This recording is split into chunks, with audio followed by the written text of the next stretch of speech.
Miracle ഗാർഡനാണ്. മരുഭൂമിയിൽ എങ്ങനെ ഒരു നിത്യവസന്തം സൃഷ്ടിക്കാം എന്നുള്ളത് ലോകത്തിന് മുമ്പിൽ കാഴ്ചവെച്ചിരിക്കുകയാണ് UAE. മിറാക്കിൾ ഗാർഡൻ നമുക്ക് വല്ലാത്തൊരു എക്സ്പീരിയൻസ് തന്നെയാണ് തരുന്നത്. അതിനോട് ചേർന്ന് തന്നെ ബട്ടർഫ്ലൈ ഗാർഡനുണ്ട്. പലതരത്തിലുള്ള ചിത്രശലഭങ്ങളാൽ നിറയ്ക്കപ്പെട്ടിട്ടുള്ള ബട്ടർഫ്ലൈ ഗാർഡനും നല്ലൊരു എക്സ്പീരിയൻസ് തന്നെയാണ് നമുക്ക് കിട്ടുന്നത്. എട്ടാമതായി മ്യൂസിയം ഓഫ് ദി ഫ്യൂച്ചറാണ്. ലോകത്തിന് മുമ്പിൽ ഫ്യൂച്ചറിൽ എങ്ങനെയാണ് ലോകം ഉണ്ടാവുക എന്നുള്ളത് നമുക്ക് നല്ല രീതിയിൽ മനസ്സിലാക്കി തരുന്ന അതിനൂതനമായ സാങ്കേതികവിദ്യ ഉപയോഗിച്ചിട്ടുള്ള ഒന്നാണ് ഫ്യൂച്ചർ ഓഫ് ദ മ്യൂസിയം.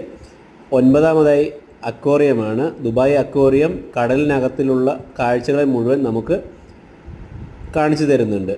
നല്ലൊരു എക്സ്പീരിയൻസ് തന്നെയായിരിക്കും അതും തരുന്നത്. പത്താമതായി ഗ്ലോബൽ വില്ലേജാണ്. ഗ്ലോബൽ വില്ലേജിൽ ഓരോ സമയത്തും പലതരത്തിലുള്ള പ്രോഗ്രാമുകളാണ് നടക്കുന്നത്.